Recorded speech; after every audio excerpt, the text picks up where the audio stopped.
అందరూ నమస్తే. అధికార పార్టీలోకి ప్రతిపక్ష పార్టీల నుంచి లేకపోతే కొత్తగా రాజకీయాలకు వచ్చేవాళ్ళు వాళ్ళంతా పోయి చేరడం ఇదంతా కామన్. అది లేకపోతే అధికార పార్టీలో ఏదో సమస్య ఉన్నట్లు. కానీ మన తెలంగాణలో అంత రివర్స్ నడుస్తుంది.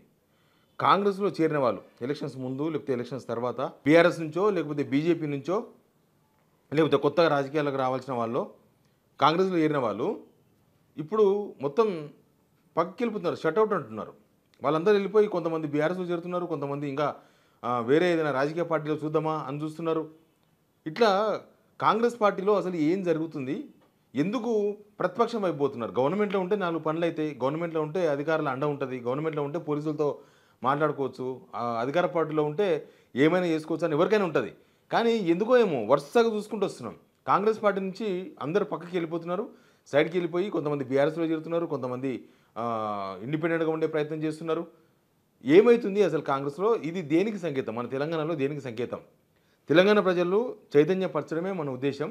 కాబట్టి ఈ వీడియో షేర్ చేయండి, సబ్స్క్రైబ్ కూడా చేయండి. నేను ఈ వార్త ఉత్తగా చెప్తలేను, ప్రతిరోజు ఎక్కడో దగ్గర నుంచి చేరుతూనే ఉన్నారు. జస్ట్ నిన్న కాదు మొన్న కొడంగల్ కాంగ్రెస్ నుంచి, కొడంగల్ ఎవరు? రేవంత్ రెడ్డి. ఆయన కాన్స్టిట్యున్సీ నుంచి ఆయన అనుచరులు కొంతమంది పట్నం నరేందర్ రెడ్డి సమక్షంలో, ఆయన ద్వారా కేటీఆర్ సమక్షంలో బీఆర్ఎస్లో చేరిపోయారు. అంతకన్నా ముందు రోజు అచ్చంపేట నుంచి, అంతకన్నా కొద్ది గంటల ముందు అచ్చంపేట కాన్స్టిట్యున్సీ నుంచి, అచ్చంపేట నుంచి కాంగ్రెస్ నుంచి వచ్చి వాళ్ళు వచ్చి మళ్ళీ బీఆర్ఎస్లో చేరినారు. అచ్చంపేటలో బీఆర్ఎస్కు అసలు అభ్యర్థి కూడా లేడు. ఇప్పుడు ఉన్న అభ్యర్థి బాలరాజు బీజేపీకి వెళ్ళిపోయాడు, కానీ క్యాడర్ మాత్రం పోలేదు ఎందుకో. అసలు అక్కడ మర్మం ఏందో తెలియదు. ఇక బీజేపీకి పోయిన తర్వాత 100 మందితో చేర్పిస్తే నీకు క్రియాశీల సభ్యత్వం ఇస్తా అని చెప్పిండు రామచంద్రరావు గారు, బీజేపీ ప్రెసిడెంట్. కానీ మరి ఏమైందో ఇప్పటిదాకా క్రియాశీల సభ్యత్వం ఇచ్చినట్టు గోల బాలరాజుకు, అది అక్కడనే పెండింగ్ ఉండిపోయింది. ఇక అట్లా చూస్తే మాజీ ఎమ్మెల్యేలు, మాజీ బీఆర్ఎస్ నుంచి కాంగ్రెస్కు పోయిన వాళ్ళు, ఇప్పుడు మొన్న కేశవ్ అని ఒకరు జాయిన్ అయ్యారు గద్వాల్లో. ఆయన మాజీ మున్సిపల్ చైర్మన్ సరిత తిరుపతి యాదవ్ అని ఆమె పోటీ చేసింది కాంగ్రెస్ నుంచి, మొన్న బీఆర్ఎస్ నుంచి పోయి ఆమె వెనుక పోయిండు కాంగ్రెస్కు. జస్ట్ టూ ఇయర్స్ కూడా అయిపోలే ఇంకా మొత్తం. కానీ కేశవ్ మళ్ళీ కొద్దిమంది అనుచరులతో కలిపి మళ్ళీ బీఆర్ఎస్కి వచ్చేసిండు.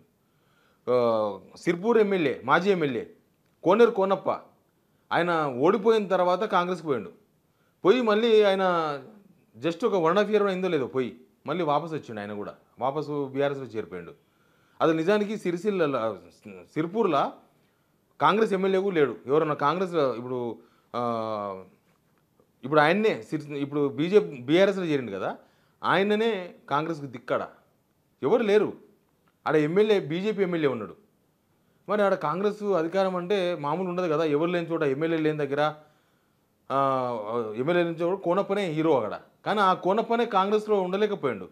ఆయన వచ్చి మళ్ళీ బీఆర్ఎస్లో చేరిపోయాడు. ప్లస్ ఇంకా కొంతమంది మాజీ మంత్రులు, ఇంద్రకరణ్ రెడ్డి లాంటి వాళ్ళు, ఇంకా కొంతమంది కాంగ్రెస్లో చేరిన వాళ్ళు కూడా కుత ఉంది వాళ్ళకు కూడా రాజకీయం. కాంగ్రెస్లో ఉండలేకపోతున్నారు.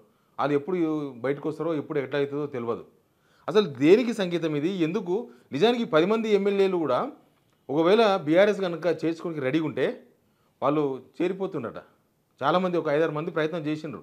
మనకు కూడా తెలుసు కదా, రేవంత్ రెడ్డి పోయి వాళ్ళందరినీ రాత్రిపూట పొంగులేటి శ్రీనివాసరెడ్డి, పోచారం శ్రీనివాసరెడ్డి ఇంట్లో రాత్రిపూట డిన్నర్ మీటింగ్ పెట్టినరు, డిన్నర్ చేసుకున్నారు. ఆ రోజు బుజ్జగించారు, వద్దు మీరు మారొద్దు అని. అది ఏం జరుగుతుంది? కాంగ్రెస్లో ఉన్న ప్రాబ్లం ఏంది? లేకపోతే అధికార పార్టీని కాదని బీఆర్ఎస్లో ఎందుకు చేరుతున్నారు? బీజేపీ ఏమో ఇంకా ఒక బీజేపీ అసలు 8 మంది ఎంపీలు, 8 మంది ఎమ్మెల్యేలు గెలిస్తే అసలు ఎందుకు గెలిచినరో, ఎందుకు ఏమవుతుందో ఎవరికి అర్థం కాని సిచ్యువేషన్ బీజేపీది. అసలు నాకు తెలిసి కాంగ్రెస్లో అంతర్గత విభేదాలు ఉంటాయి. ఇప్పుడు మినిస్టర్సు, ముఖ్యమంత్రి, ఎమ్మెల్యేలు ఎవరి పని వాళ్ళు చేసుకుంటున్నారు. అంతా దీపం ఉన్నప్పుడే ఇల్లు చక్కబెట్టుకునే పరిస్థితుల్లో వాళ్ళు ఉన్నారు. మళ్ళీ పోయిన వాళ్ళ పరిస్థితి ఏంది? పోయిన వాళ్ళని ఎవరు పట్టించుకుంటారు అన్న ఉద్దేశమా? లేకపోతే అధికార పార్టీలో ఉంటే ఒక తలనొప్పి ఉంటుంది, ప్రభుత్వం చేసే తప్పులన్నిటికీ వాళ్ళే బాధ్యత వహించాల్సి వస్తుంది. ఇంకొకటి, ప్రజలు హామీలు అడుగుతారు కదా. ప్రతిపక్షంలో ఉన్నంత స్వేచ్ఛ అధికార పార్టీలో ఉన్న వాళ్ళకి ఉండదు. ఎవరు అధికార పార్టీలో ఉన్నా అంత స్వేచ్ఛ ఉండదు. ప్రతిపక్ష పార్టీలో చాలా స్వేచ్ఛ ఉంటుంది, నాయకత్వం కనిపిస్తుంది, తర్వాత ఒక లీడర్గా ఎదిగే అవకాశం వస్తుంది. ఇవన్నీ కూడా ప్రతిపక్ష పార్టీలో ఉన్న ఉంటుంది. అంతకుముందు కాంగ్రెస్లో ఉన్నప్పుడు అదే జరిగింది. కాంగ్రెస్లో ఉన్నప్పుడు కూడా రేవంత్ రెడ్డి ఎందుకు షైన్ అయ్యాడు? ప్రతిపక్షంలో ఉన్నాడు కాబట్టి షైన్ అయ్యాడు.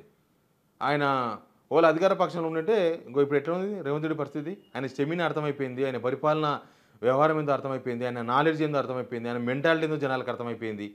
సేమ్ అట్లే ఉంటుంది అధికార పార్టీలో ఉంటే.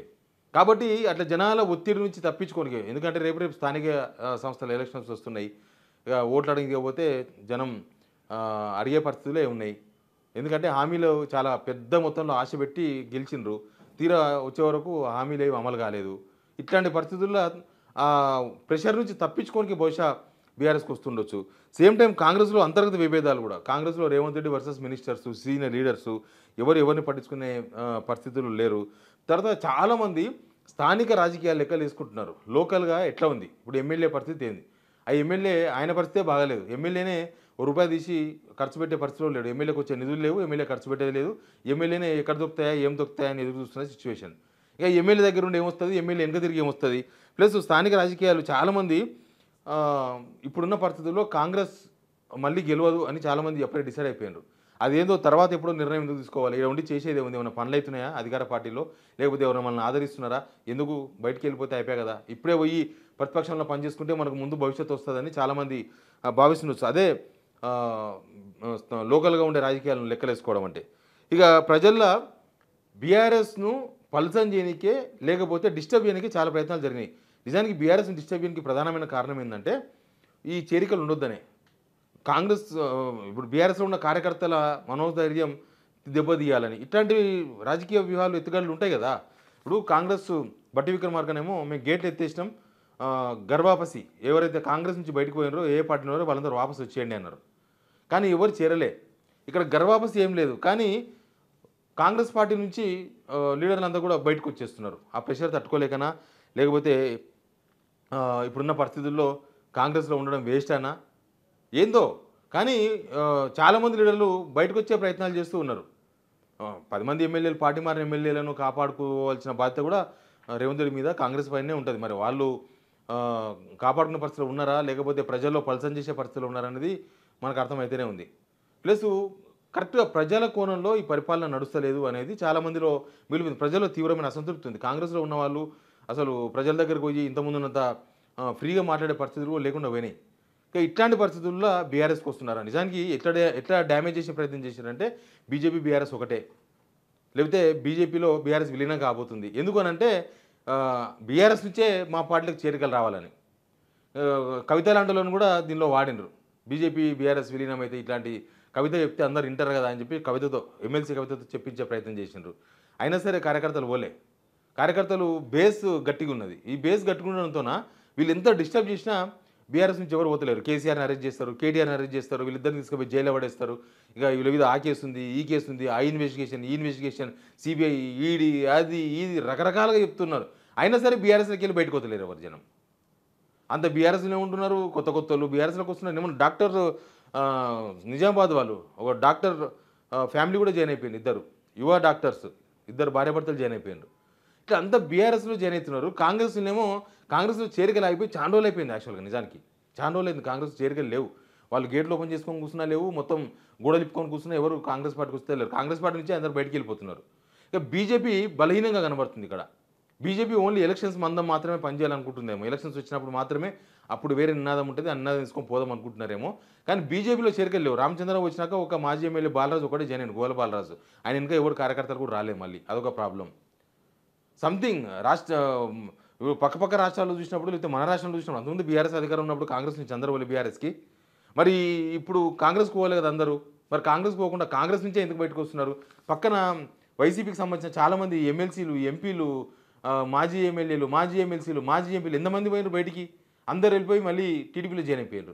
అధికార పార్టీలో ఉంటే వాళ్ళ ఆస్తులకు రక్షణ దొరుకుతుంది, లేకపోతే వాళ్ళు చేసిన తప్పుడు పనులకు రక్షణ దొరుకుతుంది.